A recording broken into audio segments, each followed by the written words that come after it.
Hey everyone, and welcome back.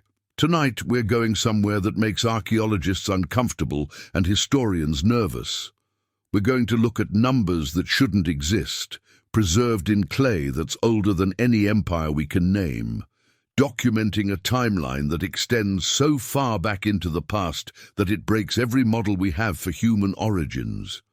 Before we begin this journey together, take a moment to like this video and subscribe to the channel, but only if these explorations into humanity's deepest mysteries genuinely speak to you. Drop a comment telling me where you are right now and what time it is in your world. There's something profound about knowing we're scattered across every time zone, united by curiosity about the same ancient questions, all of us listening to testimony pressed into clay over 4,000 years ago. Now settle in, get comfortable, maybe dim the lights, maybe let a soft fan hum in the background. Let the concerns of the day fade away as we step together into the oldest mystery humanity ever recorded. Because tonight we're not asking whether the Anunnaki existed, we're following the exact timeline the Sumerians gave us. A timeline so specific, so mathematically precise, so impossibly detailed that it can only be one of two things. Either it's the most elaborate fiction ever created, maintaining perfect internal consistency across thousands of tablets and hundreds of years of copying, or it's documentation, real chronology, actual testimony about what happened in the 250,000 years before the floods swept over and changed everything. 241,200 years. That's the number we're exploring tonight. Not approximate, not symbolic, exact. 241,200 years of pre-flood history, recorded in administrative detail by scribes who treated these numbers as facts, not metaphors. And hidden within that vast span, within those 18 epochs and 5 cities, is a timeline so precise that you can trace exactly what the Anunnaki were doing, when they were doing it, and why it took so impossibly long. The Sumerians left us a map, a chronological map spanning 250,000 years. And tonight we're going to follow it, step by step, epoch by epoch, king by king, from the moment kingship first descended from heaven to Eridu, 241,200 years before the flood, to the final days in Shurupak when Uba-Tutu ruled and the waters were already rising. This is the hidden timeline, the chronology scholars dismiss because accepting it would mean rewriting everything we think we know about human prehistory. The numbers that were preserved so carefully for so long, because someone, somewhere, understood they were too important to lose. Let's begin at the beginning, at the moment when time itself started to be measured, when kingship descended from heaven and the long work of organizing a planet began, 241,200 years before the flood. In a museum archive somewhere, protected behind climate-controlled glass, rests a clay tablet no larger than your hand. Its surface is covered with wedge-shaped marks pressed into the clay when it was still soft, still willing to remember. The marks form columns, lists, names and numbers arranged with bureaucratic precision. This tablet is a fragment of the Sumerian King List, not the famous Weld-Blundell prism, but one of the other versions. This one was found at Lagash, excavated in the 1880s, catalogued and forgotten in storage until scholars began comparing versions and realized they all said the same thing, the same impossible thing. When you read the King List, when you follow its columns down through the pre-flood section, when you add up the reign lengths of those first 8 kings who ruled in Eridu, you arrive at a specific number, 241,200 years, not approximate, not rounded. Exact. Alulim ruled for 28,800 years, Alalgar ruled for 36,000 years, Enmenlu Anna ruled for 43,200 years. The pattern continues through 8 kings, each reign measured in multiples of the Shah, that 3,600-year unit that defined Mesopotamian cosmic chronology. Add them together. The calculator gives you 241,200 years. Exactly. The total span of kingship in Eridu alone. Before kingship moved to the next city, before the work expanded beyond the foundations, 241,200 years. That's not mythology. That's mathematics. That's someone counting, recording, preserving precise chronology across spans of time that dwarf everything we call history. But here's what makes this number extraordinary. What transforms it from impossible fiction into possible testimony. It's not arbitrary. It's not symbolic. It's mathematically perfect. It's exactly 67 Shah cycles, 67 times 3,600, calculated precisely, encoded deliberately, preserved faithfully, 67, a prime number, indivisible, irreducible, chosen specifically because it can't be broken down into simpler factors. Chosen because it marks a complete phase, a finished cycle, a closed period that stands alone. The Sumerians were telling us something with that number. They were marking the first age, the foundational epoch, the period when everything essential was established, and they were telling us exactly how long it took. 241,200 years, 67 complete Shah cycles, the age when Eridu alone received kingship, when the work was concentrated in one place, when the foundations of everything else were being laid. This is where it begins. This is when the Anunnaki first arrived, first descended, first began the long process of organizing a planet that wasn't yet ready for civilized life. This is the baseline, the chronological 0 point, the moment from which everything else is measured. And the Sumerians preserved it with such precision that we can still read it, still calculate it, still verify that every version of the King List, from every city, gives the same total. 241,200 years in Eridu, before kingship moved to Bad Tibira, before the work expanded. Imagine that span of time. Not in years, because years are too small. Even centuries are too small. Think in geological terms. Think in ice ages. Think in the time it takes for mountains to erode, for rivers to carve new channels, for entire species to evolve and adapt. 241,200 years ago, Earth was a different planet. The Middle Pleistocene. Glacial cycles advancing and retreating, sea levels rising and falling by hundreds of feet, coastlines shifting, climate zones migrating, the landscape itself in constant flux, and according to the Sumerian King List, that's when the Anunnaki arrived. That's when kingship descended from heaven to Eridu.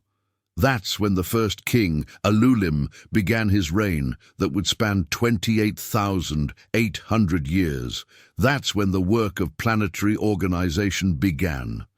Not in a stable, finished world, but in a world still forming, still shifting, still finding its equilibrium.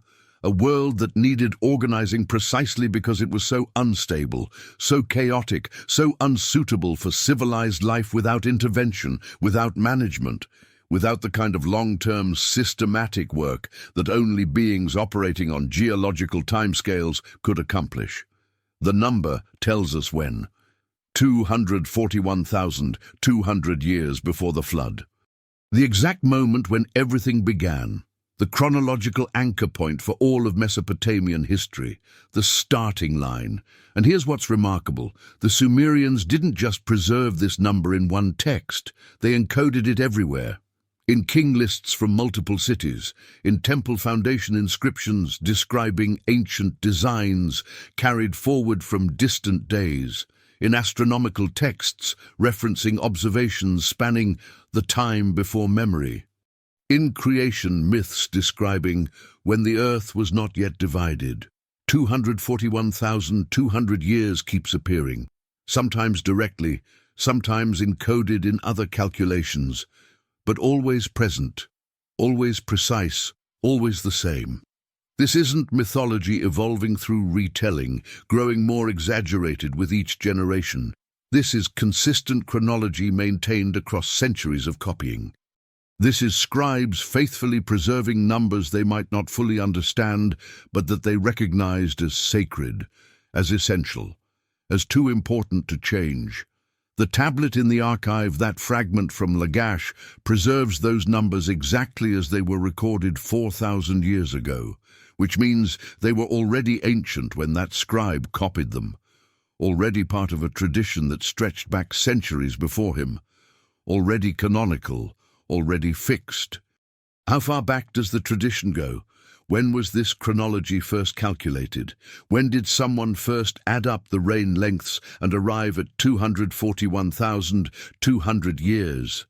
We don't know, but we know it happened before writing, because the earliest written versions already treat the numbers as established fact, already assume their audience knows the framework, already reference the time before the flood as a recognized chronological period.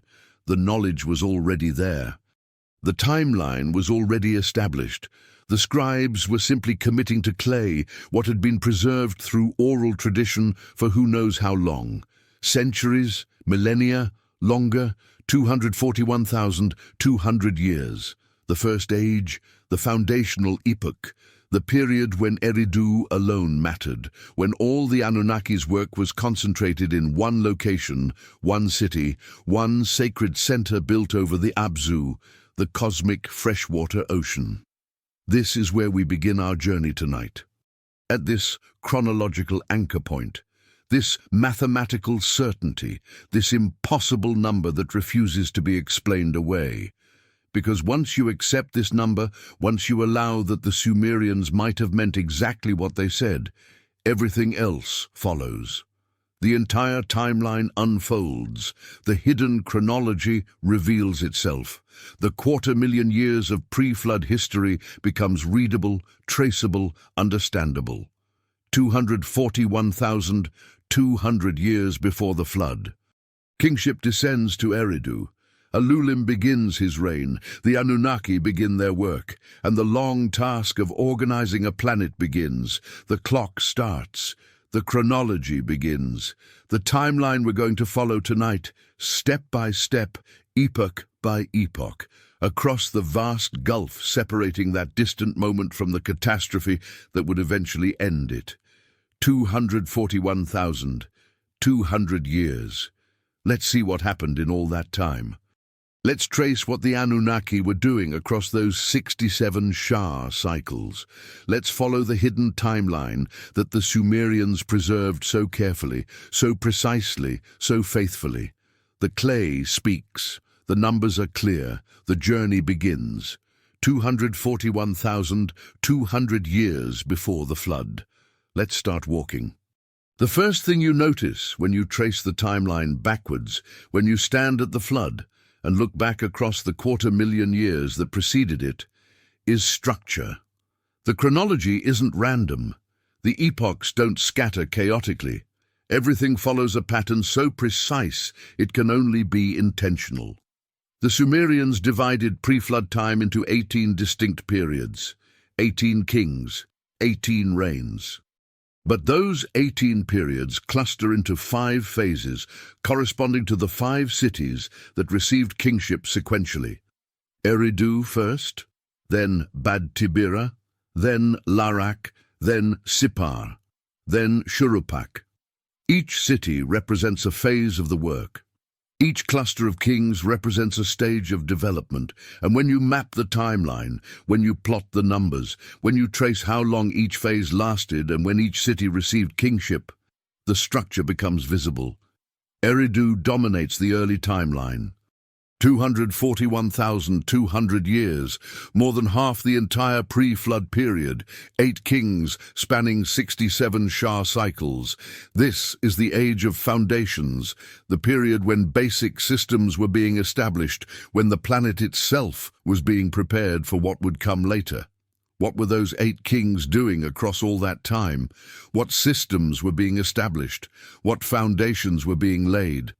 The texts give us clues. Eridu was sacred to Enki, god of wisdom, fresh water, and cosmic organization. His temple, the Abzu, was believed to sit directly over the primordial ocean, the source of all rivers and springs. Enki's domain was the organization of water systems, the establishment of reliable hydrology, the management of the one resource absolutely essential for life. The 8 kings of Eridu, ruling across 241,200 years, were establishing water systems. Not just in Mesopotamia, globally, understanding how water moves across a planet, how ocean currents flow, how atmospheric moisture circulates, how glacial cycles affect sea levels, how rivers carve channels and deltas form and groundwater accumulates. This knowledge takes time. You can't understand global hydrology from short observation periods. You need to watch through multiple glacial cycles. You need to see how ice ages affect ocean levels, how interglacial warming redistributes water, how climate patterns shift over tens of thousands of years. The 8 kings of Eridu had that time. 28,800 years for Alulim, 36,000 years for Algar, 43,200 years for Enmenluana. Each reign, each epoch, long enough to observe complete climate cycles, long enough to map patterns, long enough to understand the deep rhythms governing planetary hydrology. By the time the 8th king completed his work, by the time 241,200 years had passed, water systems were understood, mapped, predictable. The Anunnaki knew where rivers would flow, where springs would emerge, where groundwater collected, how to manage the resource that makes all life possible. And then kingship moved, from Eridu to Bad Tibira, from water management to the next phase. The next cluster of development, the next stage of planetary organization. The timeline marks the transition precisely. After 241,200 years in Eridu, kingship transfers to Bad Tibira. The texts don't explain why. They simply record the fact. One phase completes, another begins. Bad Tibira receives 3 kings, 3 epochs. Their combined reigns total 108,000 years, exactly 30 Shah cycles.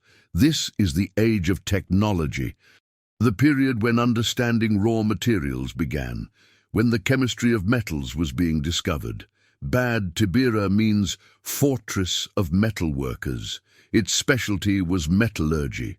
And its 3 kings, ruling across 108,000 years, were developing that knowledge, understanding how to find ore, how to extract metal, how to work it into useful forms. This isn't quick work. Metallurgy is complicated. Copper ore doesn't look like copper. You need to recognize the minerals, understand that heat can transform them, discover the temperatures required, develop the techniques for smelting and refining. Then you need to learn alloying. That copper mixed with tin creates bronze, stronger than either metal alone. That ratios matter, that too much tin makes brittle metal, too little makes soft metal. Each discovery takes time. Each technique requires experimentation. Each failure teaches something. Accumulating comprehensive metallurgical knowledge genuinely requires millennia. 108,000 years isn't excessive.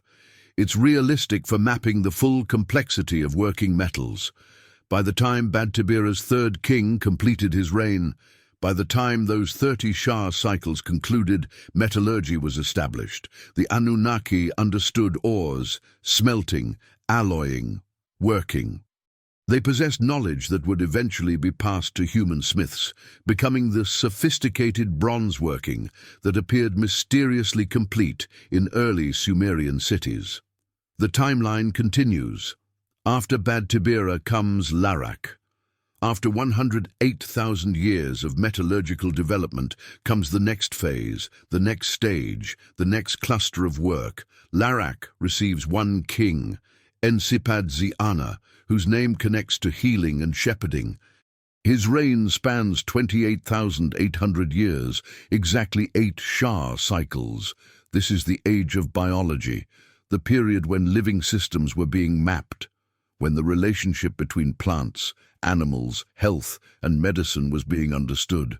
28,800 years focused on biological knowledge, on testing every plant for medicinal properties, on understanding animal behavior, breeding patterns, domestication potential, on mapping diseases and developing treatments, on comprehending the intricate web of relationships that makes ecosystems function. Again, not excessive. Earth's biosphere is extraordinarily complex. Millions of species, billions of chemical compounds, countless interactions. Understanding even a fraction of that complexity takes time, takes systematic observation across thousands of generations of plant and animal life cycles. Sipadzi Ana's epoch provided that time, 8 Shah cycles. 28,800 years. By the end, biological systems were mapped, medical knowledge was established. The Anunnaki understood what healed, what harmed, what could be eaten, what should be avoided, how to manage living things. Then kingship moves again, from Larak to Sipar, from biology to the next domain, the next phase of understanding, the next stage of preparation. Sipar receives one king, Enmendur-Ana, who the texts say ascended to receive wisdom about the heavens. His reign spans 21,000 years, not an exact Shah multiple, but close to 6 cycles. This is the age of astronomy, the period when celestial mechanics were being mapped, when the movements of stars and planets were being understood. 21,000 years of continuous sky-watching, of recording positions, of recognizing patterns, of understanding that celestial bodies move in predictable cycles, that eclipses can be predicted, that planetary conjunctions repeat, that the stars themselves slowly shift position due to precession. You cannot learn precession from brief observation. The cycle takes 25,920 years. Enmendur-Ana's 21,000-year reign provided most of one complete cycle, enough to recognize the pattern, enough to understand the mechanism, enough to develop the astronomical knowledge that Mesopotamian priests would later inherit and use with such precision. By the end of Sipar's epoch, the sky was mapped. Celestial mechanics were understood. The Anunnaki possessed knowledge about planetary and stellar motions that would guide agriculture, timekeeping, and religious festivals for millennia to come.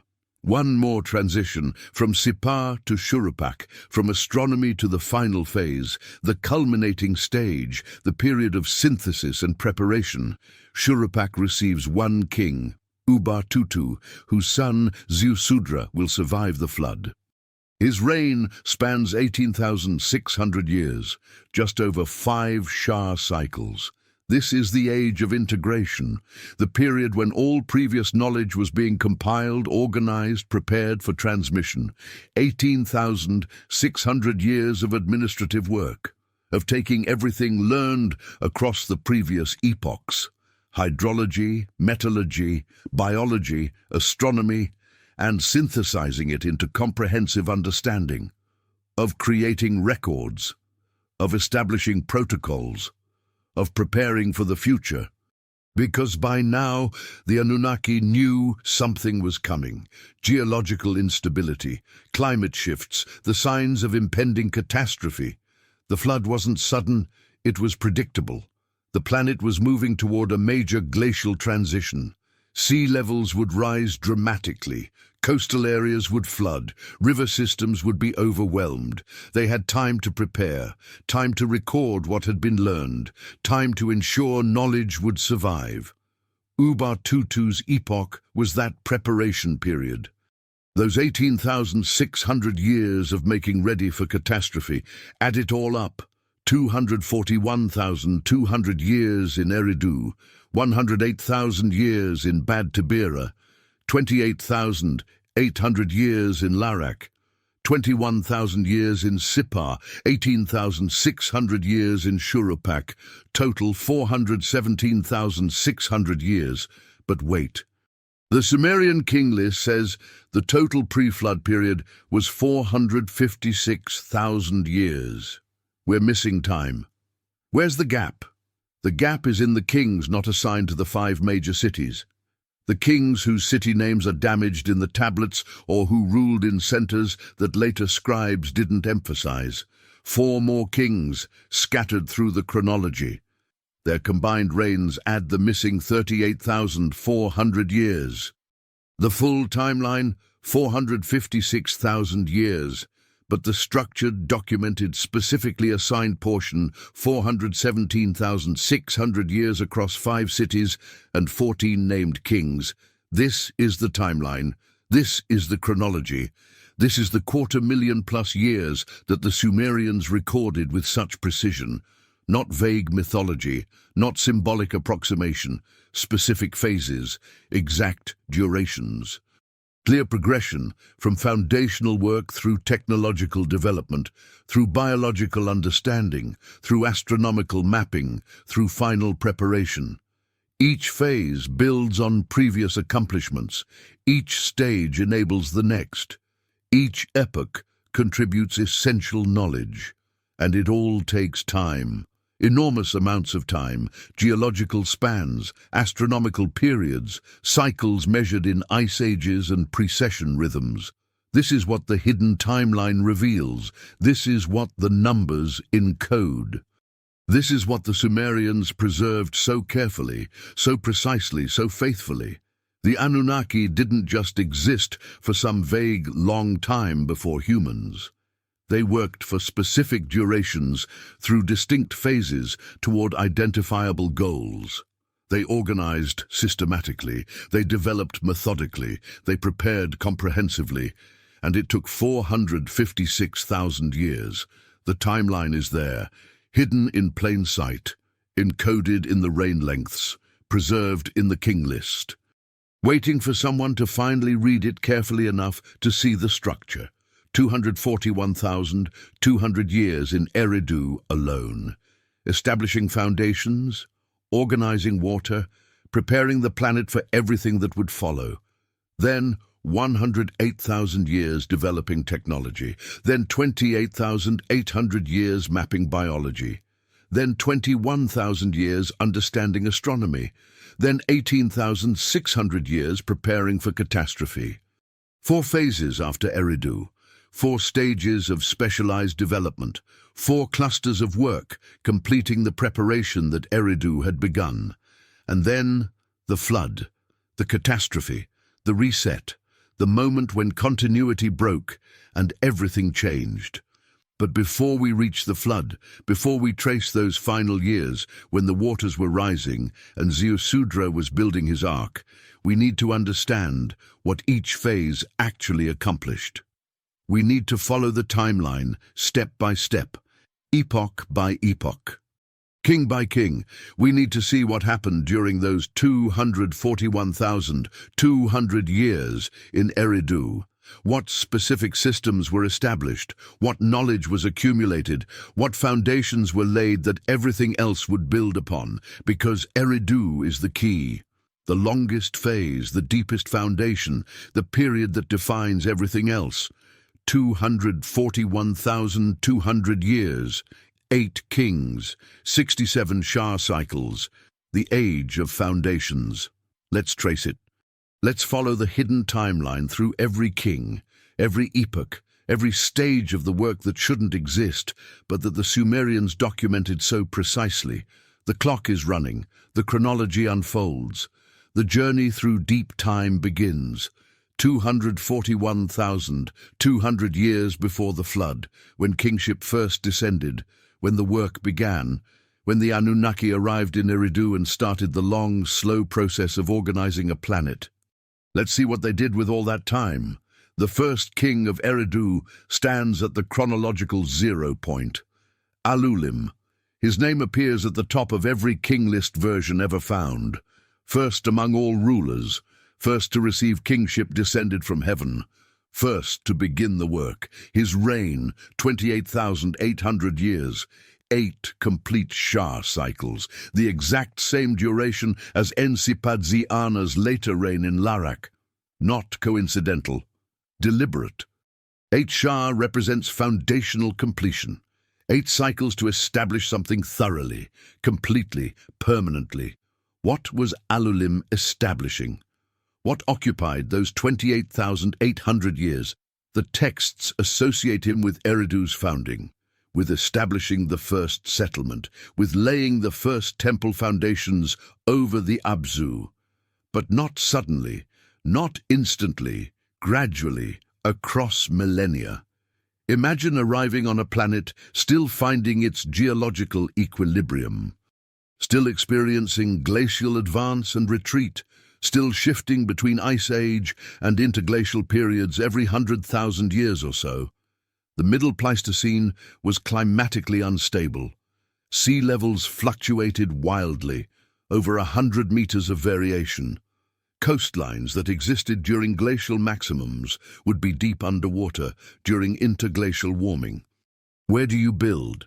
Where do you establish a permanent settlement when the landscape itself changes so dramatically? You need to understand the cycles first. You need to watch through multiple glacial periods. You need to map which locations remain stable regardless of climate shifts. Alulim's 28,800 years provided exactly that time.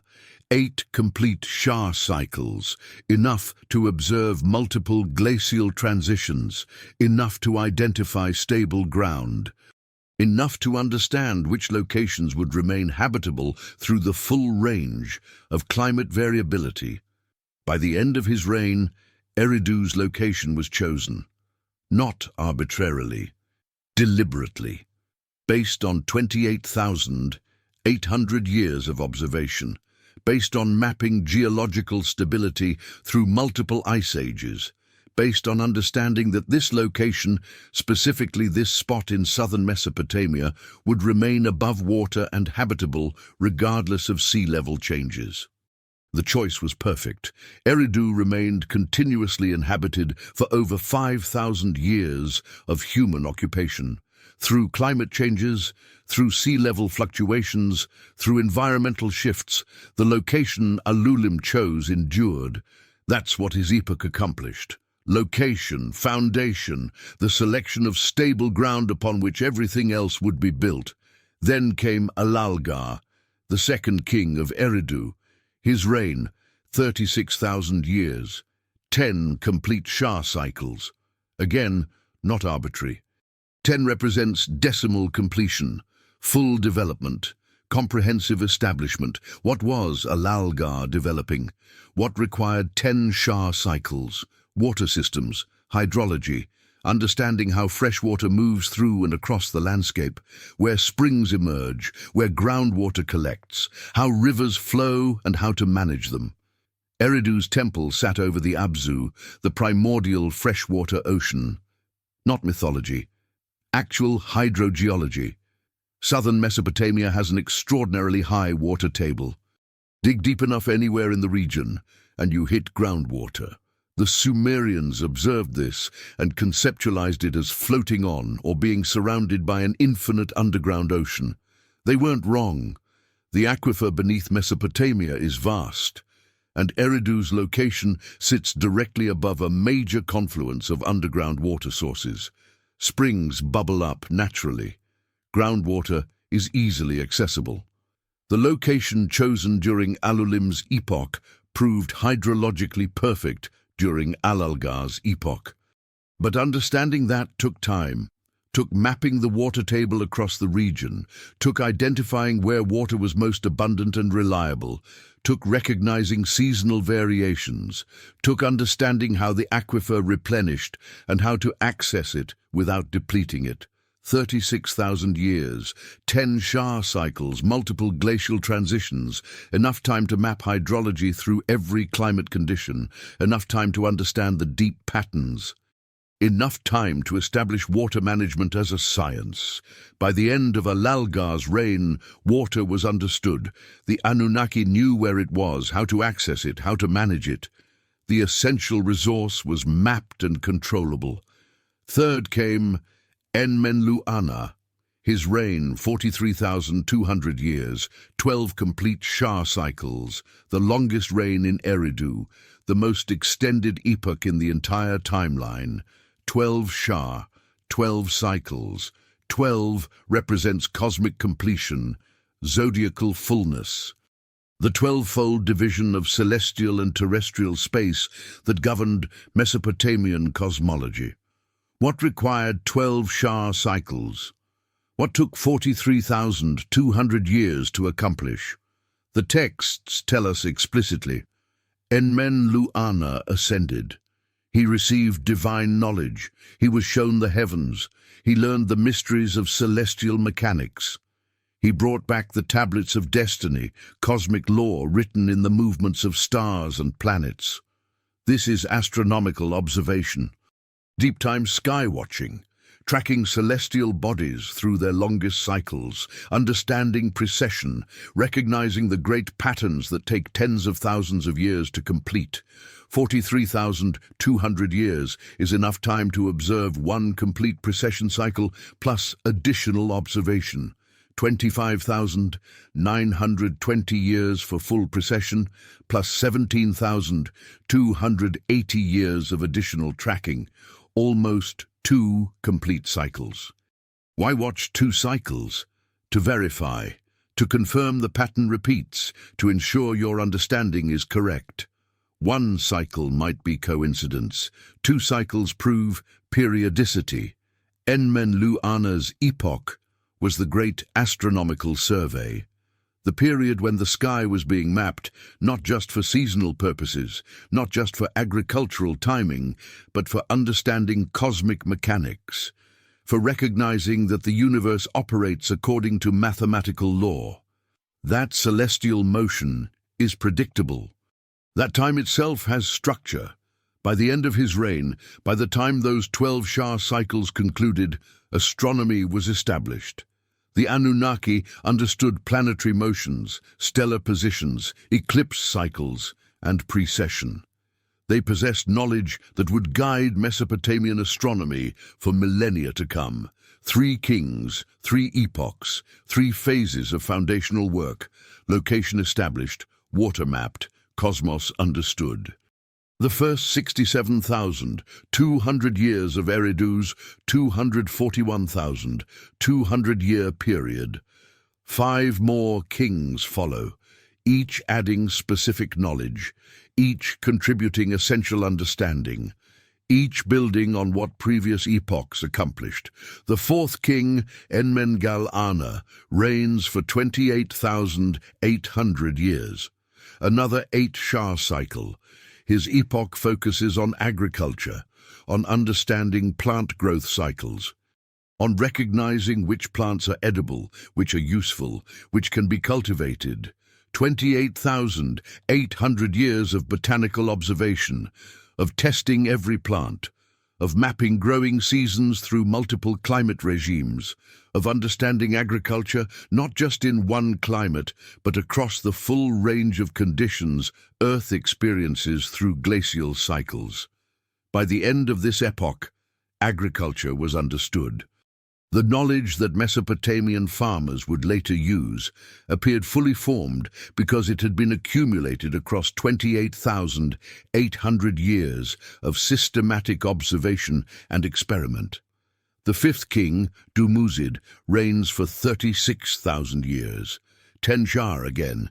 His domain was animal husbandry, understanding animal behavior, learning domestication, recognizing which species could be managed and which couldn't.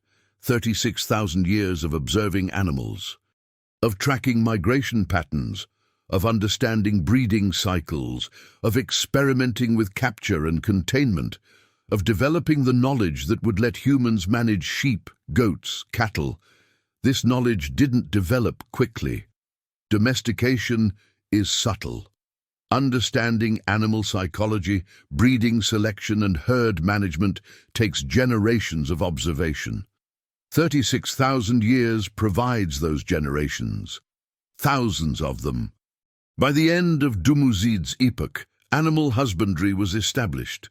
The Anunnaki knew which animals could be domesticated, how to manage them, how to breed them selectively for useful traits. The sixth king's name is partially damaged in most King List versions. His reign, 28,800 years, 8 Shah again. His focus appears to be on materials, on understanding soils, clays, building materials, on recognizing which materials are suitable for construction, for pottery, for tools. 28,800 years of material science, of testing every type of clay for pottery and brickmaking, of understanding which stones are useful for which purposes, of mapping where materials can be found and how to work them. This knowledge, too, would be inherited by Sumerians, who appeared with sophisticated understanding of materials from the beginning. Because that understanding had been accumulated across 8 Shah cycles of systematic exploration. The seventh king, Enmendur-Ana, reigns for 21,000 years. His name echoes the later Sipar king, but this is a different figure in a different city. His focus is on seasonal patterns, on understanding climate cycles at scales shorter than glacial periods, on recognizing annual rhythms, rainfall patterns, temperature variations, 21,000 years of weather observation, of mapping how seasons change, of understanding that patterns repeat but with variation, of developing the ability to predict weather over short terms and climate over long terms. This knowledge became the foundation for agricultural planning, for knowing when to plant and when to harvest, for recognizing signs of coming floods or droughts, knowledge the Sumerians possessed and used effectively. The eighth and final king of Eridu completes the sequence. His reign, 18,600 years. His name is lost to damage, but his role is clear from context, synthesis, integration, taking everything learned across the previous 7 epochs and organizing it into coherent understanding. 18,600 years of administrative work, of recording, of codifying, of creating the knowledge base that could be transmitted to the next phase of work in the next city. By the time this 8th king's reign concluded, by the time 241,200 years had passed since kingship first descended to Eridu, the foundational knowledge was complete. Location, water, cosmos, agriculture, animals, materials, climate, integration, everything essential for understanding and managing Earth's basic systems had been mapped. Everything necessary for supporting civilized life had been established. Every foundation upon which further development would build was in place. 241,200 years, 8 kings, 8 phases of work, 67 complete Shah cycles, the longest, deepest, most comprehensive phase of the entire pre-flood period. And when it was complete, when the foundations were solid, when the basic understanding was comprehensive, kingship moved from Eridu to Bad Tibira, from foundation work to specialized development, from basic systems to advanced techniques. The timeline continues, the chronology unfolds, the hidden structure reveals itself. 241,200 years establishing foundations, then 108,000 years developing technology, then 28,800 years mapping biology, then 21,000 years observing astronomy, then 18,600 years preparing for catastrophe. Each phase builds on previous work. Each epoch enables the next. Each stage contributes essential knowledge to the comprehensive understanding that would eventually be passed to humanity. This is the hidden timeline. This is what the numbers encode. This is what 241,200 years accomplished. the foundations of everything, the knowledge upon which all civilization would eventually build, the deep preparation that made human inheritance possible. The Anunnaki weren't idle during those vast spans. They were working, observing, mapping, understanding, establishing systems that would endure through catastrophe and into the human age. 241,200 years, the longest epoch, the deepest foundation, the period that made everything else possible, and it's all there, hidden in the King List, encoded in the reign lengths, preserved through careful copying across millennia, waiting for someone to finally read the numbers carefully enough to see what they're saying.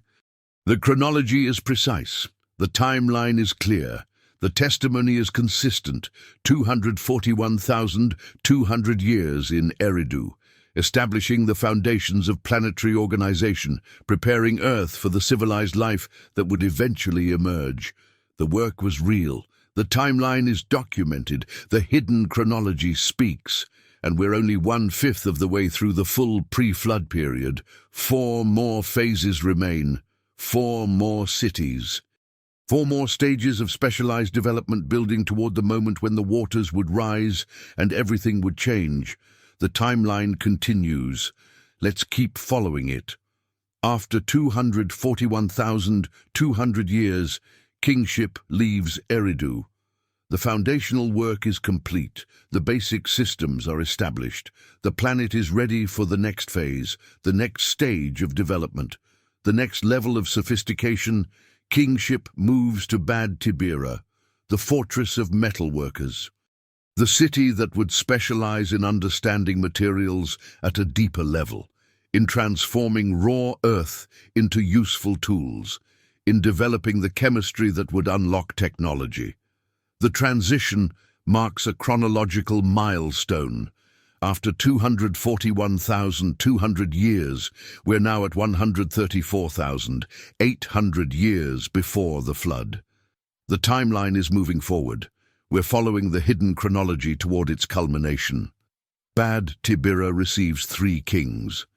Not 8 like Eridu, not the foundational 8-fold pattern. 3, Trinity, the number of process, of transformation, of progression through stages, beginning, middle, end, thesis, antithesis, synthesis, raw ore, smelted metal, worked tool.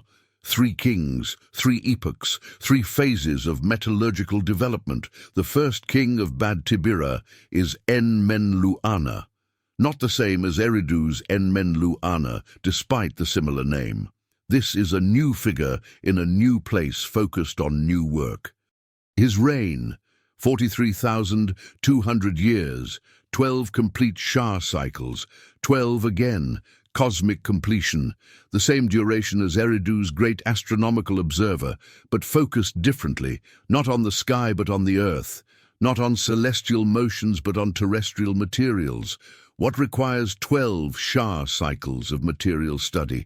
What takes 43,200 years to understand?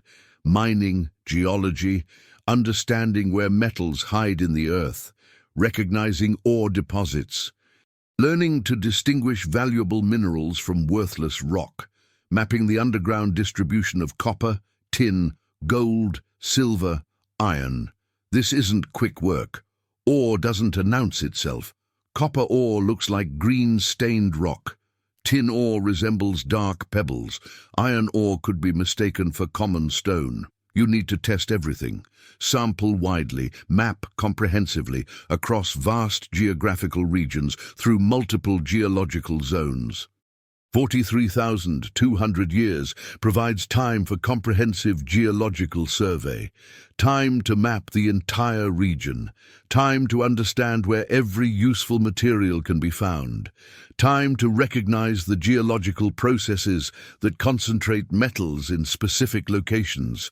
By the end of Enmenluana's epoch, by the time those 12 Shah cycles concluded, geology was mapped. The Anunnaki knew where every metal deposit in Mesopotamia and the surrounding regions could be found.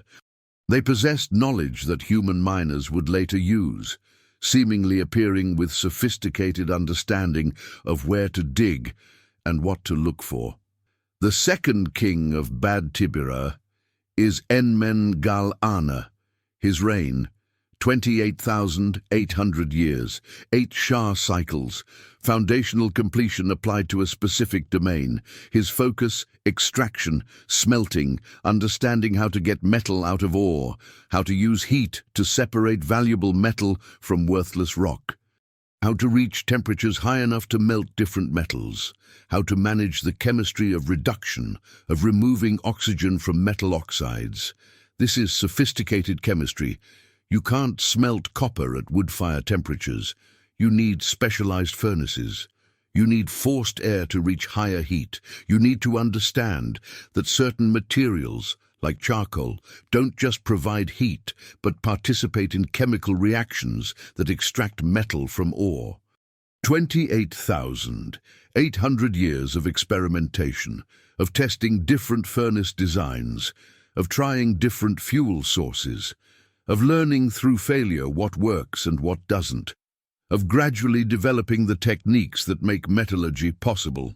By the end of this epoch, smelting was established. The Anunnaki could extract copper from ore reliably, could produce metal consistently, could manage the process with precision. The third king of Bad Tibira is Dumuzid the Shepherd. His reign, 36,000 years, 10 Shah cycles, decimal completion, full development. His focus, alloying and working, understanding that metals can be combined to create new materials with different properties, that copper and tin create bronze, that ratios matter, that bronze can be cast, hammered, annealed, shaped into tools and weapons and art. 36,000 years of metallurgical refinement, of testing every possible combination, of discovering optimal ratios through experiment, of learning work hardening, annealing, casting techniques, of understanding how to make tools that actually work, that hold an edge, that don't break. This knowledge is extraordinarily complex. Modern metallurgy requires years of study to master. Imagine discovering it from scratch. Every principle learned through trial and error.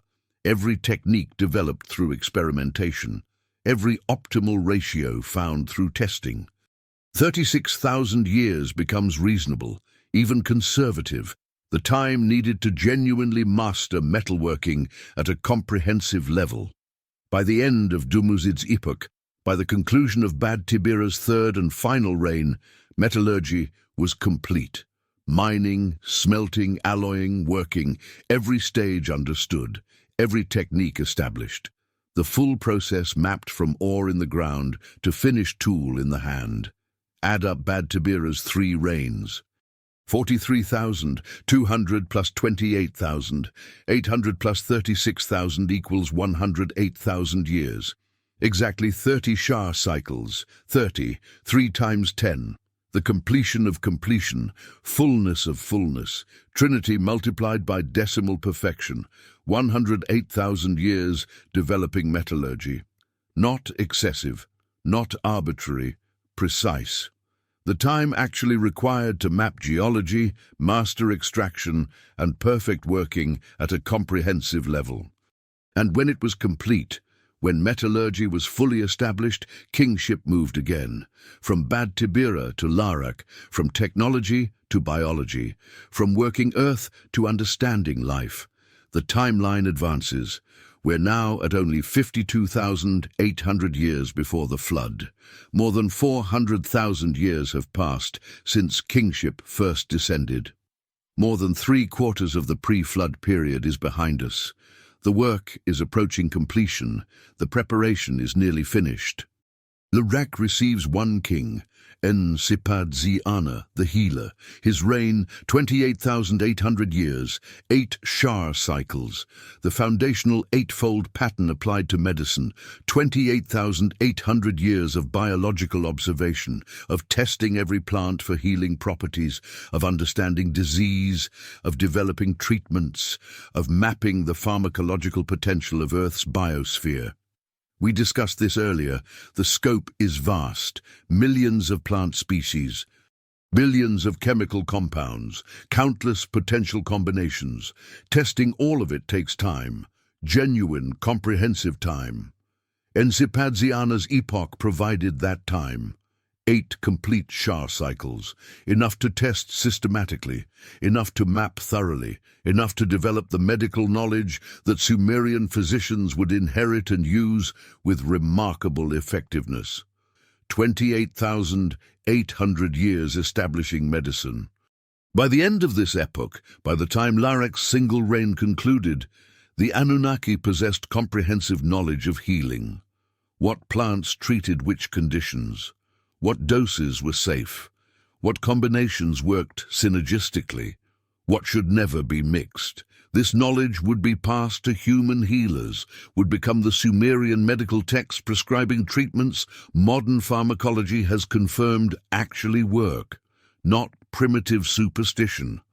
Genuine medicine accumulated across 28,800 years of systematic research. After Larak comes Sipar. After biology comes astronomy. After understanding life comes understanding the cosmos that contains it. We're now at 24,000 years before the flood. The timeline is accelerating toward catastrophe. Less than 3% of the pre-flood period remains. The work is nearly finished. Sipar receives one king, En-men-dur-ana, the Ascended One. His reign, 21,000 years, just under 6 Shah cycles, long enough to observe most of one complete precession cycle plus additional verification. 21,000 years mapping the sky, recording planetary positions, recognizing eclipse cycles, understanding that celestial mechanics are mathematical, predictable, governed by law. This knowledge would become the foundation of Mesopotamian astronomy, the ability to predict eclipses centuries in advance. The understanding of planetary periods, the recognition of precession, of the slow shift in stellar positions over vast timescales. The Sumerians inherited this knowledge complete. They didn't develop it gradually. They received it from the epoch when it was accumulated, from En-men-dur-ana's 21,000-year reign of continuous observation. By the end of Sipar's epoch, astronomy was established. The heavens were mapped. Celestial law was understood.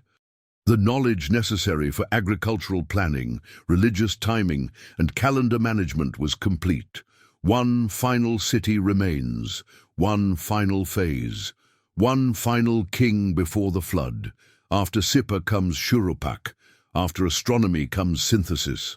After specialized development comes integration and preparation. We're now at 3,000 years before the flood.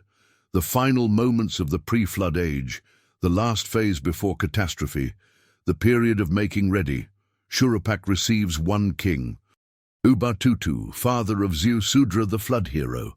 His reign, 18,600 years, just over 5 Shah cycles, 18,600 years of final preparation, of taking everything learned across the previous 437,400 years and synthesizing it, of recording it, of preparing it for transmission, of making ready for the catastrophe that geological signs were already predicting. Because by now, the Anunnaki knew. Climate was shifting. Glacial patterns were changing. Sea levels were rising. The flood wasn't sudden surprise. It was predictable geological transition. They had millennia of warning. Time to prepare. Time to record. Time to ensure knowledge would survive. Ubatutu's 18,600-year reign was that preparation period, administrative work, documentation, creating records that could survive catastrophe, training those who would carry knowledge forward, preparing for continuity across discontinuity. And then, at the end of those 18,600 years, the flood came. 456,000 years of work, 18 kings, 5 cities, countless accomplishments, comprehensive knowledge, systematic preparation, all of it documented, all of it preserved, all of it encoded in the hidden timeline that the Sumerians maintained with such care. 241,200 years in Eridu establishing foundations.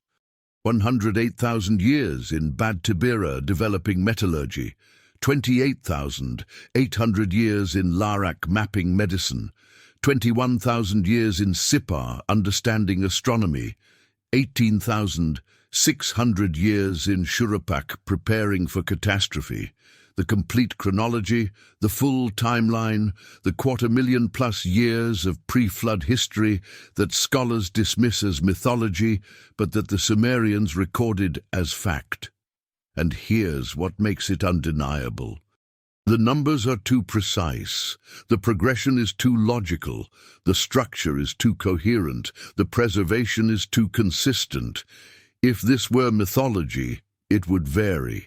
Different cities would give different numbers, different versions would contradict each other. The chronology would be vague, approximate, symbolic, but it's not. Every version agrees. Every copy preserves the same reign lengths. Every text references the same chronology. The numbers are exact. The mathematics are perfect. The internal consistency is absolute. This is documentation, this is testimony. This is the Sumerians telling us exactly what happened and exactly how long it took. 241,200 years. The first age, the longest epoch, the deepest foundation, then 108,000 years, then 28,800 years, then 21,000 years, then 18,600 years. Each phase precisely measured, each epoch carefully recorded. Each stage of work documented with administrative thoroughness. The hidden timeline is hidden no longer. We've traced it, we've followed it, we've seen its structure and understood its precision. 456,000 years, the Anunnaki timeline, preserved in Sumerian records, encoded in the King List, waiting for us to finally read it carefully enough to understand what it's saying. The work happened. The timeline is real. The chronology stands. And the flood that ended it all is approaching. The final 3,000 years are ticking down. The catastrophe that will reset everything is coming.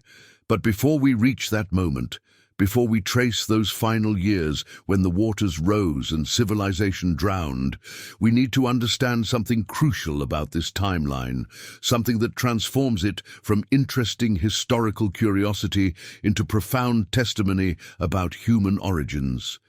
Because this timeline doesn't just document what the Anunnaki were doing, it explains why Sumerian civilization appeared so mysteriously complete. Why they possessed knowledge they shouldn't have had time to develop. Why their mathematics, astronomy, medicine and metallurgy were so sophisticated from the beginning. They inherited it, all of it, from the 456,000 years of work documented in the hidden timeline, and that inheritance explains everything. The clay tablets scattered across museums worldwide preserve more than just reign lengths and city names. They preserve testimony about the greatest knowledge transfer in human history. The moment when 456,000 years of accumulated understanding was passed from those who had developed it to those who would maintain it. From the Anunnaki to humanity, from teachers to students, from the age before the flood to the age after. This is what the timeline reveals when you read it completely, when you follow it from beginning to end, when you understand that it's not just documenting Anunnaki work, but explaining Sumerian inheritance. 241,200 years of foundational knowledge, location, water, cosmos, agriculture, animals, materials, climate, integration, all established during Eridu's long epoch. All passed to humanity after the flood.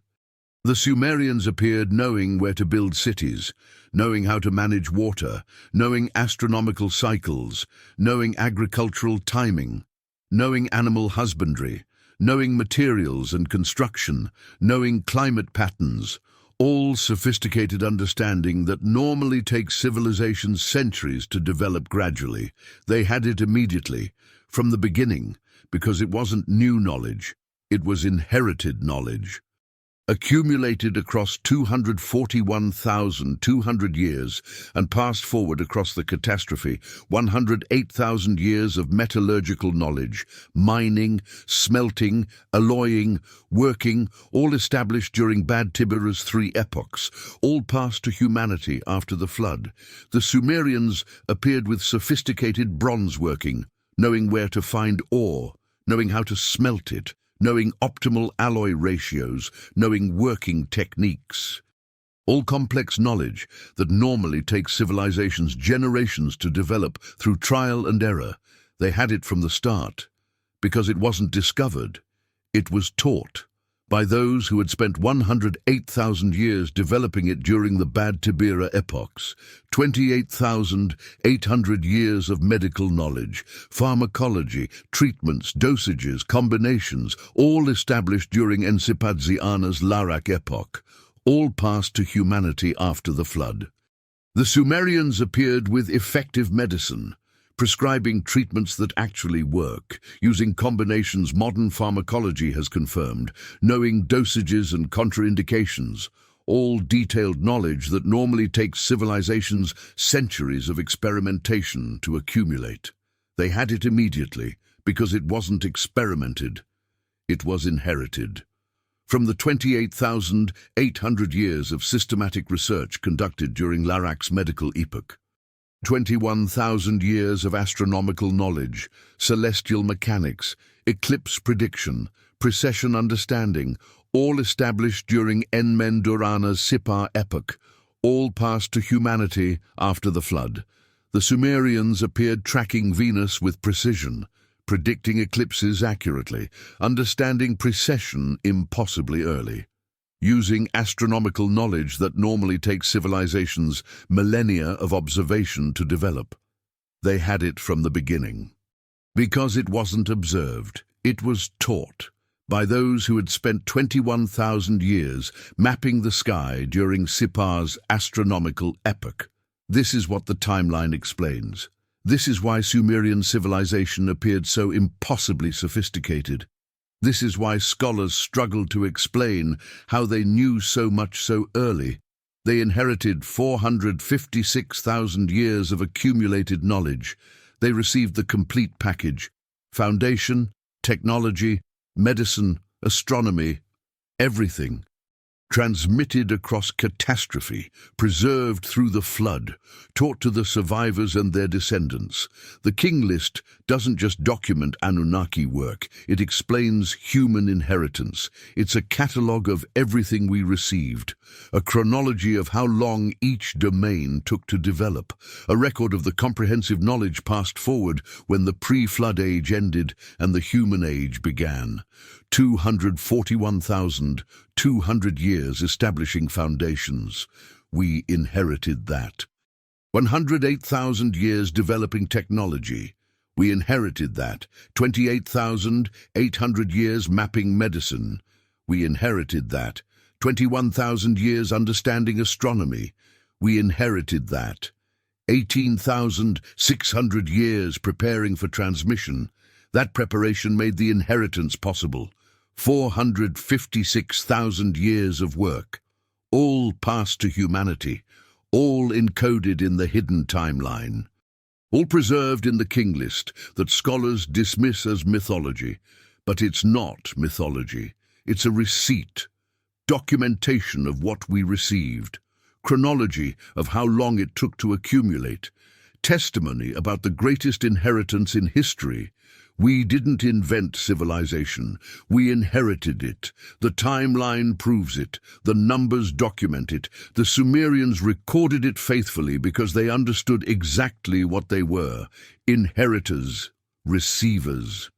Continuers of work that began 456,000 years before them. This is what 241,200 years reveals. This is what the hidden timeline explains. This is what the Anunnaki chronology actually documents, not just what they did, but what they gave us, not just how long it took them, but how much we inherited, not just their work, but our foundation. Everything we are rests on those 456,000 years of preparation. Everything we know derives from that accumulated understanding. Everything we've accomplished builds on foundations laid across geological epochs. The timeline is testimony, the chronology is truth. The hidden numbers speak. 241,200 years in Eridu, establishing everything foundational that we inherited. And when you understand that, when you see the timeline completely, when you recognize that it's documenting inheritance rather than just work, everything changes. Sumerian civilization isn't mysterious anymore. It's logical, expected, inevitable. They inherited comprehensive knowledge and used it effectively. That's not mysterious. That's exactly what you'd expect from recipients of 456,000 years of accumulated understanding. The timeline explains it all. The numbers account for everything. The chronology resolves every question about why the Sumerians knew so much so early, because they received it from the age before the flood, from the 456,000 years of Anunnaki work, from the comprehensive preparation documented in the hidden timeline, 241,200 years, the first age, the longest epoch, the deepest foundation, the source of everything we inherited. The Sumerians knew this. They recorded it. They preserved it faithfully. They hoped we would eventually understand. And now, finally, after 5,000 years of written preservation, and who knows how many millennia of oral tradition before that, we're beginning to see what they were telling us. We are inheritors, receivers, continuers of work that spans almost 500,000 years, standing on foundations we didn't build, using knowledge we didn't develop, maintaining systems we didn't design. The timeline documents it. The numbers prove it. The testimony stands. 241,200 years before the flood. When it all began. When the work started. When the Anunnaki first arrived in Eridu and began the long preparation that would eventually make human civilization possible. And now we know. We finally understand. The hidden timeline has revealed its truth. We inherited 456,000 years of accumulated knowledge. And we've been living on that inheritance ever since. The clay speaks, the numbers testify, the chronology stands. 241,200 years, the foundation of everything. May we prove worthy of all that time, all that work, all that preparation that made us possible. But there's one more element hidden in this timeline that we haven't fully explored yet. One more layer of meaning encoded in those 241,200 years. One more reason why this chronology matters so profoundly. The timeline doesn't just document past work or explain human inheritance. It establishes context for understanding our present, for recognizing where we are in the larger story, for seeing our civilization not as an isolated phenomenon, but as one chapter in a much longer narrative. Think about the proportions. 456,000 years of pre-flood preparation, then catastrophe, then roughly 6,000 years of post-flood human civilization. The ratio is staggering, 76-1. For every year of documented human history, there were 76 years of pre-flood preparation. Put differently, human civilization as we know it, from the first Sumerian cities to the present day, represents only 1.3% of the total timeline documented in the King List, only 1.3%. We are the latest, briefest chapter in a story that stretches back almost 500,000 years. This isn't humiliating. It's contextualizing. It places us appropriately within the vast scope of planetary organization. We're not the beginning. We're not the culmination. We're the continuation, the inheritors, the current maintainers of systems established across geological epochs. And recognizing that changes how we should understand our role. We're not masters of the earth, free to exploit it however we wish. We're stewards of the earth, responsible for maintaining what was prepared across 456,000 years of work. Maintaining it, not destroying it, not depleting it, not treating it as ours to consume. The timeline implies responsibility, custodianship, continuation of the work, rather than abandonment of it. 241,200 years establishing foundational systems, water, climate, biological diversity, atmospheric balance, geological stability. All the systems that make Earth habitable weren't random cosmic accidents. They were organized, managed, maintained across vast timescales. And now those systems are ours to maintain, ours to continue managing, ours to preserve for whatever comes next. The Sumerians understood this. Their entire civilization was structured around maintenance of cosmic order, Ma'at in Egyptian terms, Rita in Hindu terms. The Sumerians called it Me, divine principles that govern reality and that must be maintained through proper ritual, proper action, proper stewardship. They didn't see themselves as independent agents free to do whatever they wished. They saw themselves as maintaining what had been established, continuing what had been begun, stewarding what had been entrusted to them. And the timeline explains why they understood themselves that way, because they knew the history. They preserved the chronology. They remembered that 456,000 years of work preceded their own civilization. They recognized they were inheritors of that work and therefore responsible for continuing it. We've forgotten that understanding. Modern civilization sees itself as independent, self-made, beholden to nothing but its own desires and ambitions. We treat the planet as raw resource to exploit. We deplete systems without considering maintenance. We operate as though we're the first and only inhabitants that matter, but the timeline whispers differently, whispers that we're not the first, whispers that systems we depend on were organized across spans of time we can barely comprehend, whispers that maintenance matters, whispers that we carry responsibility for continuing what was begun long before we existed. 241,200 years establishing foundations. Are we maintaining them, or are we letting them degrade through neglect and exploitation? 108,000 years developing technology. Are we using that inheritance wisely, or are we deploying it destructively without considering consequences? 28,800 years mapping medicine. Are we preserving that knowledge? Or are we losing traditional understanding in favor of approaches that ignore accumulated wisdom? 21,000 years understanding astronomy.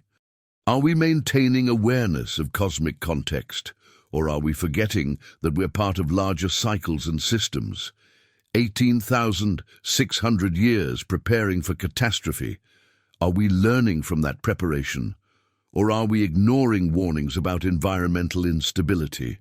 The timeline poses these questions. It implies accountability. It suggests that inheritance comes with obligation. That receiving 456,000 years of accumulated knowledge means accepting responsibility for maintaining what that knowledge makes possible. The Sumerians accepted that responsibility. They structured their entire civilization around it. They maintained temples as centers of cosmic order. They performed rituals, ensuring continued function of natural systems. They preserved knowledge across generations. They understood themselves as links in a chain, stretching back to the time before the flood and forward to whatever would come after them. We've broken that chain. We've forgotten we're links. We've imagined ourselves as independent, as self-sufficient, as owing nothing to the past and nothing to the future. But the timeline reminds us otherwise, reminds us that we're part of something vastly larger and vastly older than our brief civilizational moment. Reminds us that the systems we depend on were organized across geological epochs, reminds us that maintenance matters, reminds us that we're inheritors and therefore responsible. 241,200 years, the longest epoch, the deepest foundation, the period when everything essential was established. Are we maintaining what was established, or are we squandering the inheritance? The timeline asks that question, quietly, persistently, unavoidably. And perhaps that's the most important thing the hidden chronology reveals. Not just what happened before the flood, not just what the Anunnaki were doing across those vast spans, not just how human civilization inherited comprehensive knowledge, but what we should be doing now, how we should understand our role, what responsibilities come with being the current inheritors of 456,000 years of planetary organization. The Sumerians knew. They preserved the timeline to help us remember. They encoded the chronology to help us understand context. They maintained the testimony to help us recognize our place in the longer story. 241,200 years before the flood, when foundations were laid, when systems were established, when the work began that we're now tasked with continuing. May we remember. May we maintain. May we prove worthy of the inheritance. The timeline speaks. The chronology teaches. The hidden numbers reveal not just the past, but our present responsibility. We are links in a chain, stretching back almost 500,000 years. Links connecting the work before the flood to whatever comes after us. Links that either maintain continuity or break it through negligence and forgetting. The Sumerians were faithful links. They received the inheritance and passed it forward. They preserved the timeline and transmitted it. They understood and they acted according to that understanding. Can we say the same? Will we be faithful links? Will we maintain what we've inherited? Will we pass it forward intact? The timeline asks. Quietly, persistently, unavoidably. 241,200 years. The foundation of everything, the inheritance that made us possible, the work that established the systems we depend on. May we remember. May we maintain. May we continue. That's what the hidden chronology ultimately reveals.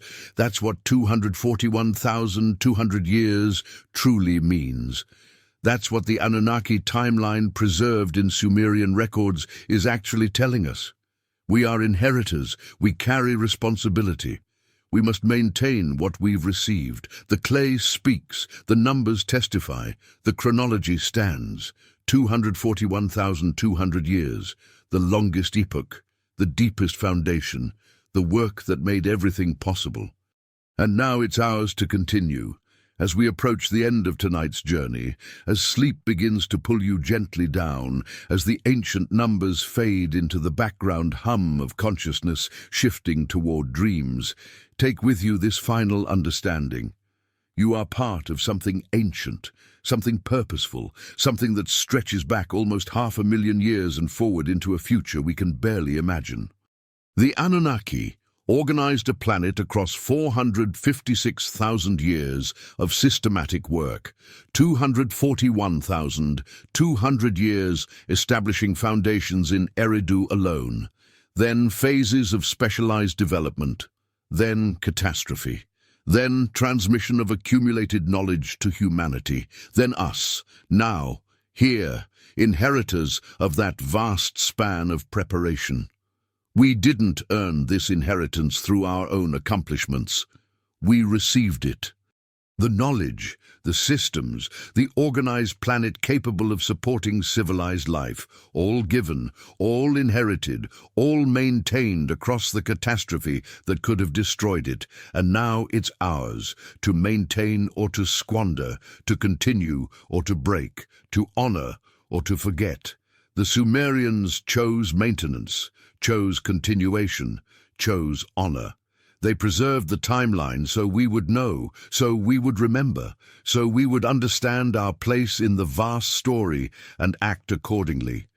That scribe at Nippur, pressing stylus to clay 4,000 years ago, copying a text already ancient, preserving numbers already incomprehensible, didn't know you, couldn't imagine you, but they were writing for you anyway, passing the testimony forward, building a bridge across time, hoping someone someday would finally understand what those impossible numbers mean.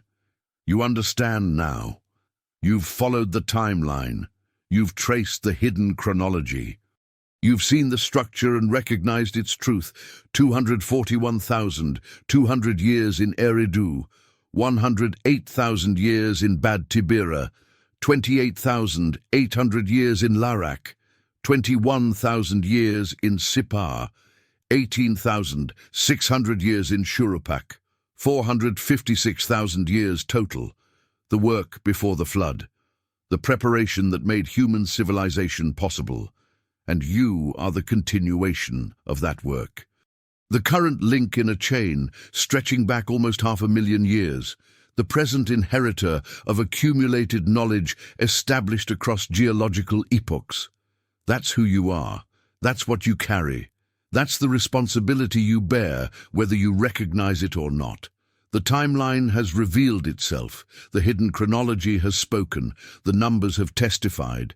Now you know, and knowing you bear responsibility to maintain, to continue, to pass forward, to be a faithful link connecting the vast past to the unknown future.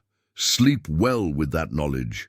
Rest in the understanding that you're part of something far larger and far older than you were taught to believe. Dream of deep time, of epochs spanning millennia, of work accomplished across geological spans. And when you wake, remember the timeline, remember the chronology, remember what 241,200 years really means. Foundations, inheritance, responsibility, continuation. If you found value in this journey through deep time, if it changed how you see yourself and your place in the longer story, take a moment to like this video and subscribe. Share your thoughts in the comments. Tell me how this timeline struck you, what questions it raised, what responsibilities it implies, and tell me where you are, what time it is in your world, how you're feeling as these ancient numbers settle into your consciousness. There's something profound about knowing we're scattered across the globe, united by curiosity about the same impossible chronology, all of us inheritors of the same 456,000-year preparation. The archive will close, the lights will dim, the tablets will rest in their climate-controlled darkness, but the testimony doesn't sleep, the numbers don't fade. The chronology stands eternal. 241,200 years before the flood. When kingship first descended to Eridu, when the Anunnaki began the long work of organizing a planet, when the foundations were laid that we still stand upon. The hidden timeline is hidden no longer. We've traced it completely. We've followed it from beginning to end. We've seen what those vast spans accomplished and what they mean for us now. 456,000 years of work, all documented, all preserved, all encoded in numbers that scholars dismiss, but that speak truth to those willing to listen. The Sumerians were right. The chronology was real. The timeline was accurate. The testimony was true. We are inheritors of almost 500,000 years of accumulated knowledge. And that inheritance defines who we are, what we carry, and what we're responsible for continuing. Sleep well in that knowledge, rest in that understanding. Dream of deep time and ancient work, and the long chain connecting past to present to future. The clay has spoken, the timeline has revealed itself. The hidden chronology stands exposed at last. 241,200 years, the foundation of everything. The work that made us possible, the inheritance that defines us still. May we prove worthy of all that time, all that work, all that preparation. May we maintain what we've received. May we continue what was begun. May we pass forward what was passed to us. That's what the timeline asks. That's what 241,200 years means. That's what the Anunnaki chronology hidden in Sumerian records has been trying to tell us for 5,000 years. We finally understand, we finally see, we finally know. And now, knowing, we bear the weight and the privilege of inheritance. Good night. Sleep deeply. And remember, you are part of something ancient, something vast. Something that stretches back almost 500,000 years. The timeline is real, the chronology stands, the testimony endures. 241,200 years before the flood, when everything began, when foundations were laid, when the work started that we continue still. The Anunnaki were here first, for almost 500,000 years, preparing the planet, accumulating knowledge, establishing systems, and then they gave it all to us. That's what the hidden timeline reveals. That's what the numbers say. That's what the Sumerians preserved so faithfully. We are inheritors. We are continuers. We are links in an ancient chain. May we never forget. The clay remembers. The numbers testify. The chronology stands. 241,200 years, the foundation of everything. Rest well in that truth. The silence deepens. But before sleep claims you completely, before the ancient numbers dissolve into dreams, there's one more thread we need to follow. One more element hidden within the timeline that transforms everything we've discussed from interesting historical speculation into something far more immediate, far more urgent, far more personally relevant, because the timeline doesn't just document the past, it predicts patterns, it reveals cycles. And when you understand those cycles, when you see how they operated across the pre-flood period, you begin to recognize something unsettling about our current moment in history. We might be living through another transition point, another moment when cycles complete and systems reset, another epoch ending with all the implications that carries. Let's trace the pattern one more time, but now watching for what it reveals about cycles, about periodicities, about the rhythms that governed those 456,000 years and that might still be governing our own time. The Sumerian King List divides pre-flood time into distinct epochs, not arbitrarily. Systematically, each epoch marked by specific durations, each phase measured in Shah cycles, and when you examine those cycles carefully, when you plot them against geological and astronomical data, correlations emerge that are difficult to dismiss. The Shah, that 3,600-year unit, is suspiciously close to several natural cycles. Not exact, but close enough to suggest the Sumerians were encoding actual periodicities rather than inventing symbolic numbers. Glacial interglacial transitions follow roughly 100,000-year cycles, with smaller fluctuations nested within them. Milankovitch cycles, the orbital variations that drive ice ages, operate on timescales of 23,000, 41,000, and 100,000 years. Solar activity follows multi-millennial cycles. Magnetic pole reversals occur irregularly but cluster around certain periods. The 8 Shah epochs in Eridu, totaling 241,200 years, span multiple complete glacial cycles. The Anunnaki's foundational work occurred across the full range of climate variability Earth experiences. They mapped systems not in one climate state but across all climate states. That's why the knowledge was so comprehensive. It was tested through every condition. But here's what matters for us. Those cycles continue. They didn't stop when the flood ended the pre-flood age. They didn't pause when humanity inherited the organized planet. They're still operating, still driving climate, still influencing geological stability, still governing the deep rhythms of planetary systems, and we're approaching transition points in several of those cycles simultaneously. The current interglacial period, the Holocene, has lasted roughly 11,700 years since the last glacial maximum. That's approaching the typical duration of interglacial warmth before the next glacial advance. Climate is beginning to show signs of instability. Weather patterns are shifting. Systems are becoming unpredictable. Magnetic pole reversal appears to be accelerating. The North Magnetic Pole has moved over 1,000 miles in the past century, with acceleration increasing. We're either approaching a reversal or experiencing major magnetic excursion. Either way, it's a sign of deep planetary systems in flux. Solar activity is entering a period of reduced output, possibly the beginning of a grand solar minimum like those that have triggered climate disruptions in historical times. Multiple cycles converging, multiple systems showing instability, multiple signs that we're approaching another transition point, another moment when continuity might break and everything might change. Just like it did 241,200 years ago when the Anunnaki recognized instability and began their work.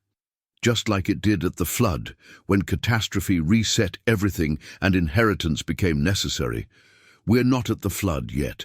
The signs aren't that extreme, but we're at a transition, and transitions require response, require adaptation, require understanding what's happening and why. The timeline helps with that understanding. It shows us that transitions are natural, that they've happened before, that systems experience instability periodically, that recognizing the signs and responding appropriately is how continuity survives discontinuity. The Anunnaki recognized transition, responded by organizing systems to handle variability, spent 241,200 years making Earth stable enough to survive climate shifts. The pre-flood civilization recognized approaching catastrophe, responded by recording knowledge, spent 18,600 years preparing for transmission across disaster. We are recognizing transition now, multiple systems showing instability, multiple cycles converging, multiple signs that change is coming whether we're prepared or not. The question is how we respond. Do we maintain? Do we adapt? Do we preserve knowledge and systems so they survive whatever transition brings? Or do we ignore the signs and let systems degrade until collapse becomes inevitable? The timeline suggests that maintenance matters more during transitions, that understanding cycles allows appropriate response, that preparing for instability is how continuity survives. 241,200 years of foundational work wasn't excessive. It was necessary, because it established systems stable enough to handle the full range of climate variability, robust enough to survive transitions, resilient enough to continue functioning when conditions shift. We inherited those stable systems. But stability requires maintenance, requires understanding what makes systems resilient, requires recognizing when we're approaching transition points and responding accordingly. The Sumerians understood this. Their civilization lasted over 1,000 years because they maintained systems. They recognized transitions and adapted. They preserved knowledge across disruptions. They understood they were inheritors, responsible for continuing what had been established across geological epochs. Modern civilization has lasted roughly 300 years in its industrial form, 1/3 the duration of Sumerian civilization, and we're already showing signs of system stress, environmental degradation, resource depletion, climate instability, social fragmentation, not because the inherited systems failed, but because we stopped maintaining them. We treated the planet as infinite resource rather than finite inheritance requiring stewardship.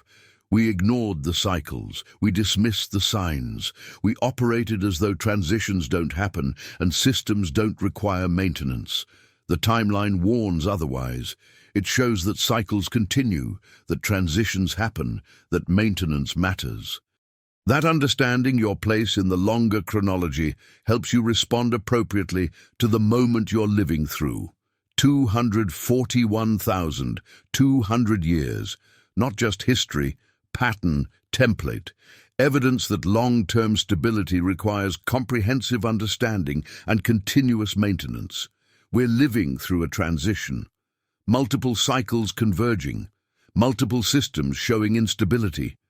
The timeline suggests this is normal, natural, part of the deep rhythms governing planetary systems, but it also suggests that how we respond matters. That maintaining inherited systems helps them survive transitions. That understanding cycles allows appropriate adaptation. That preserving knowledge ensures continuity across discontinuity. The Anunnaki demonstrated this across 456,000 years. The Sumerians applied those lessons across their own civilization. Now it's our turn, our transition, our responsibility to respond appropriately. The timeline has given us the template. The chronology has shown us the pattern. The hidden numbers have revealed what worked across geological spans of time: maintenance, adaptation, preservation, continuation. These aren't abstract virtues, they're practical necessities, especially during transitions, especially when cycles converge and systems show instability. We're approaching such a moment now. The timeline helps us recognize it, helps us understand it, helps us see what response looks like based on what worked across almost 500,000 years of planetary organization. This isn't doom prophecy, it's pattern recognition. It's understanding that the cycles documented in the pre-flood chronology continue operating, that we're part of those cycles, whether we acknowledge them or not. That transitions happen periodically and require appropriate response. 241,200 years, establishing systems stable enough to handle climate variability. Those systems still function, but they require maintenance, and transitions stress systems more than stable periods do. Are we maintaining? Are we adapting?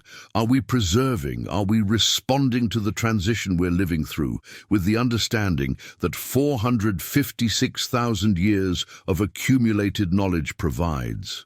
Or are we ignoring the cycles, dismissing the timeline, operating as though we're independent of the deep patterns that govern planetary systems? The clay speaks warnings. The numbers show patterns. The chronology reveals cycles that continue operating. We're approaching transition. Multiple systems showing instability. Multiple cycles converging. Multiple signs that change is coming. How we respond will determine whether we're faithful inheritors or the generation that broke the chain. Whether we maintain continuity or allow collapse.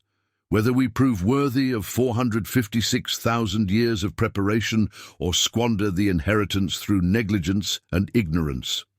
The timeline has given us the knowledge we need. The chronology has shown us the patterns. The hidden numbers have revealed what works across geological time. Now it's up to us to maintain, to adapt, to preserve, to continue. We're living through a transition, just like the Anunnaki lived through transitions during their work, just like the pre-flood civilization lived through the transition that became the flood, just like every epoch experiences transitions that test whether systems will survive. The difference is knowledge, understanding, awareness that transitions happen and that appropriate response makes survival possible. We have that knowledge now. We've traced the timeline. We've seen the patterns. We've recognized the cycles. What we do with that knowledge determines everything. Sleep on that thought. Let it settle deep. Let it integrate with everything else we've explored tonight. Let it shape how you see the world when you wake. You're living through a transition. Part of cycles that stretch back almost 500,000 years, connected to patterns that continue operating regardless of whether we acknowledge them. The timeline has revealed itself. The chronology has spoken. The hidden numbers have taught their lesson. Maintenance during transitions, adaptation to changing conditions, preservation of knowledge across disruptions, continuation of the work despite instability. That's what 241,200 years teaches. That's what the Anunnaki timeline ultimately means. That's what the Sumerians preserved so faithfully for so long. Not just history, instruction, template for surviving transitions, evidence that long-term continuity requires understanding cycles and responding appropriately. We're approaching transition now. The cycles are converging. The signs are appearing. The timeline helps us recognize what's happening and what response looks like. May we respond wisely. May we maintain faithfully. May we prove worthy of the inheritance. The clay has spoken its warning. The numbers have revealed their pattern. The chronology has shown its cycle. We're living through transition, just like they did. The question is whether we'll respond like they did, with understanding, with maintenance, with preservation, with continuation. The timeline has given us everything we need to know. Now we must act accordingly. Rest in that knowledge. Sleep with that understanding. Wake with that responsibility. 241,200 years, the foundation that established stable systems, the work that made survival through transitions possible, the inheritance that we must now maintain through our own transition. The cycles continue, the patterns persist, the timeline teaches. May we learn, may we adapt, may we survive.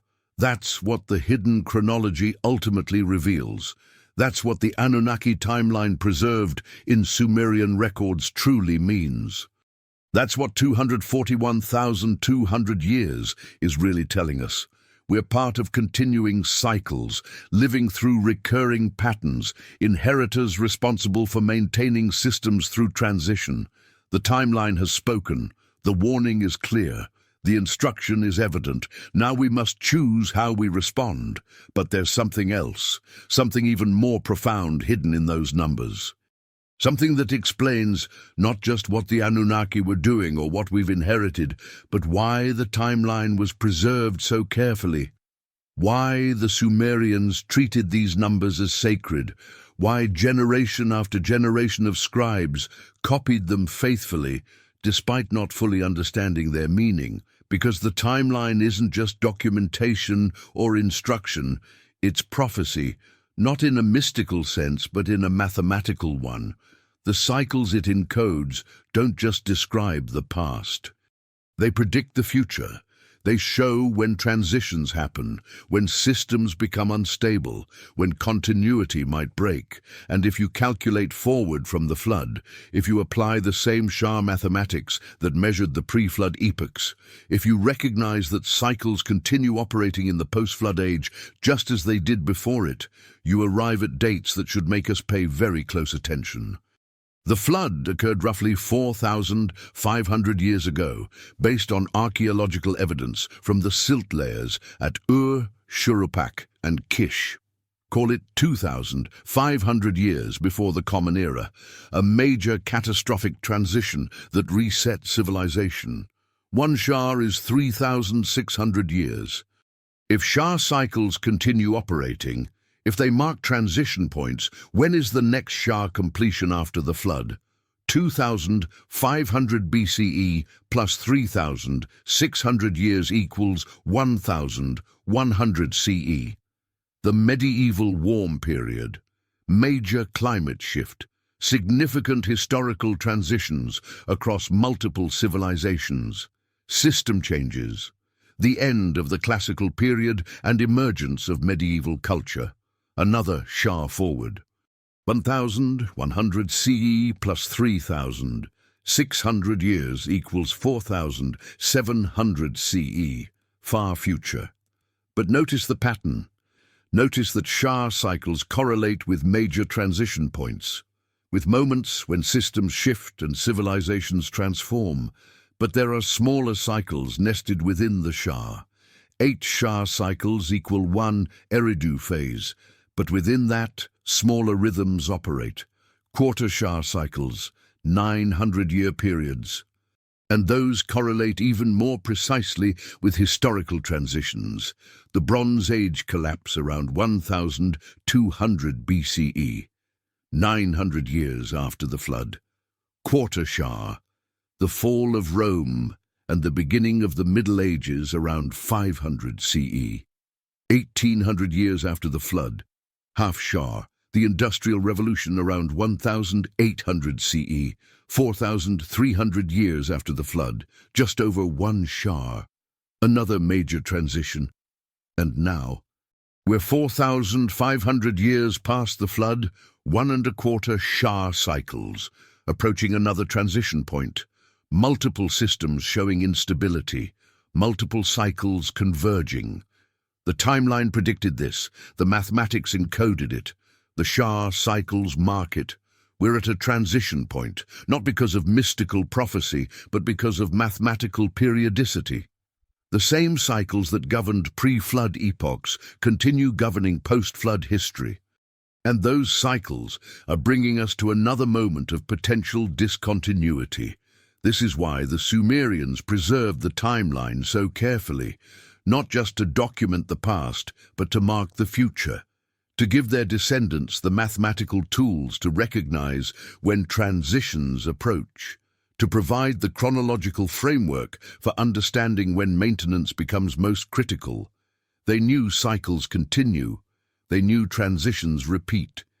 They knew that understanding Shah mathematics would help future generations recognize what moment they were living through and respond appropriately. We're living through such a moment now. 4,500 years past the flood.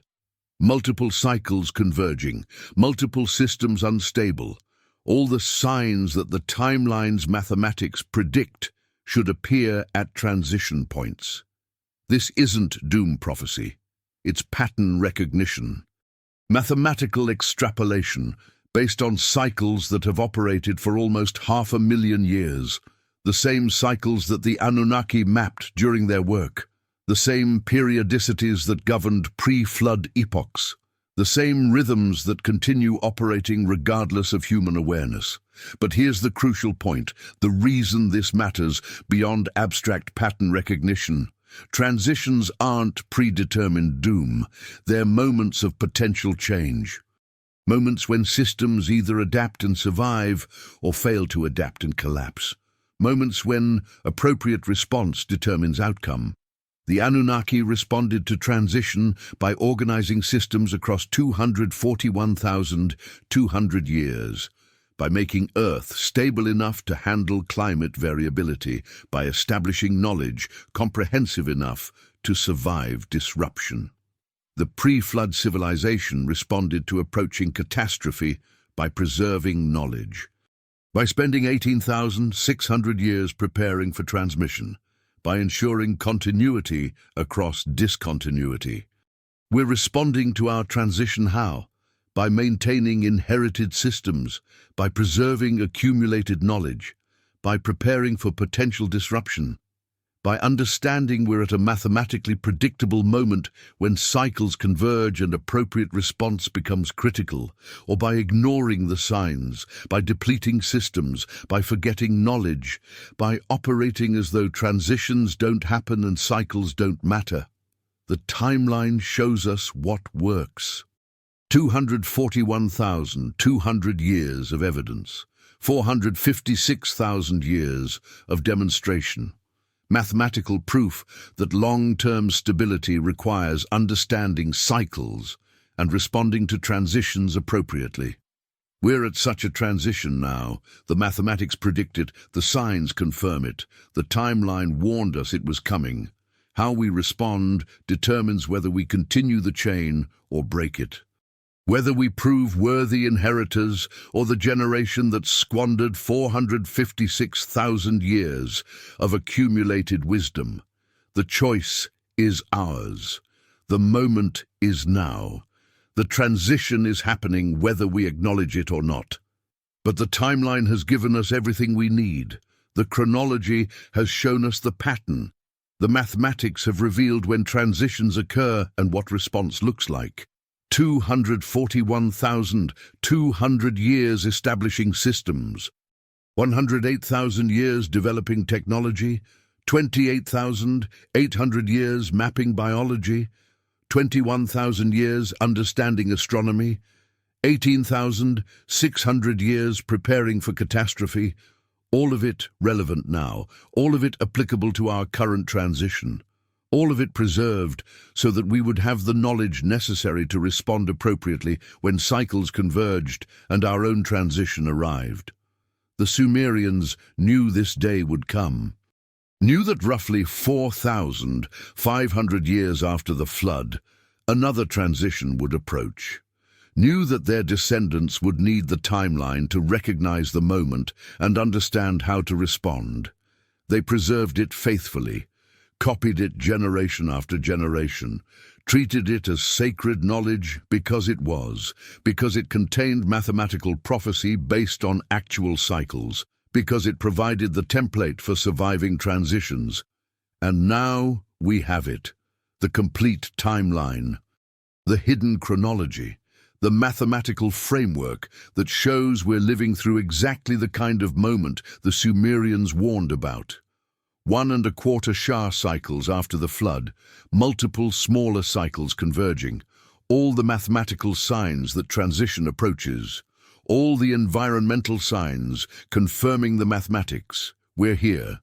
The moment the timeline pointed toward, the transition it warned about, the convergence it predicted, and we have the knowledge to respond appropriately.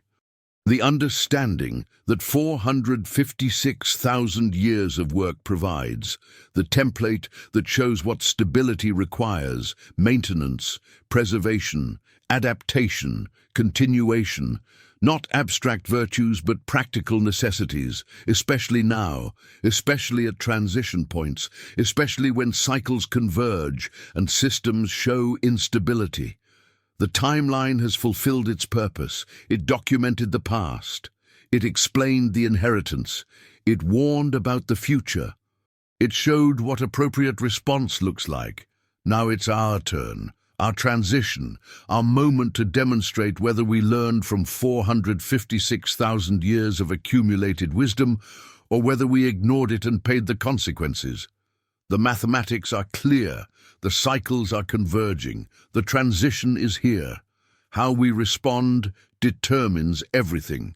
Sleep on that knowledge. Let it integrate deeply. Let it shape how you see the world and your role in it.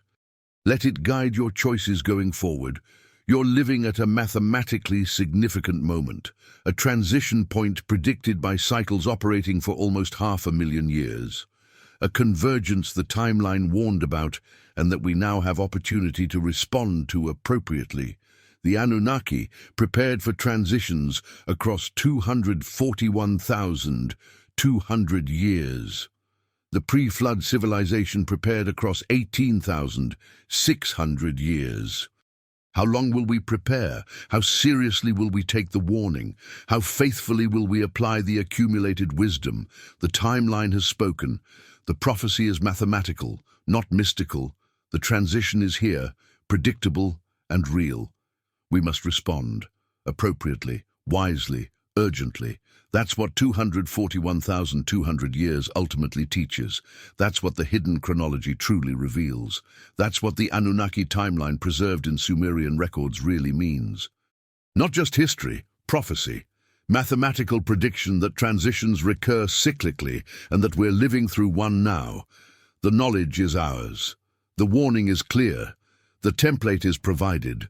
Now we must act before the transition becomes catastrophe, before systems collapse beyond repair, before we lose what 456,000 years of work established. The timeline has done its job. It's preserved the knowledge, transmitted the warning, shown the pattern.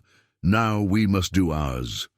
Maintain, preserve, adapt, continue, while there's still time, while systems can still be stabilized, while knowledge can still be applied. The transition is here. The mathematics don't lie. The cycles converge. We must respond now, appropriately, urgently. That's the final revelation of the hidden timeline. That's what 241,200 years has been trying to tell us all along. We're at the transition, the moment it predicted, the convergence it warned about. May we respond wisely. May we apply the knowledge.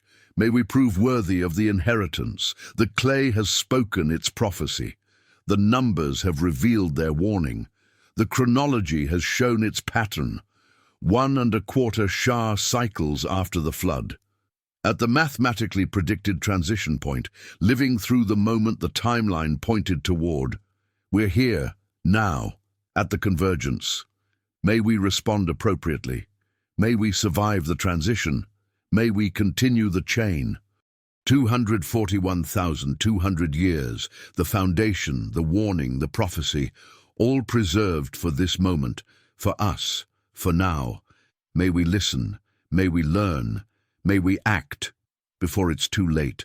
The timeline has fulfilled its purpose. Now we must fulfill ours. Maintain, preserve, continue through the transition into whatever comes next. The cycles demand it.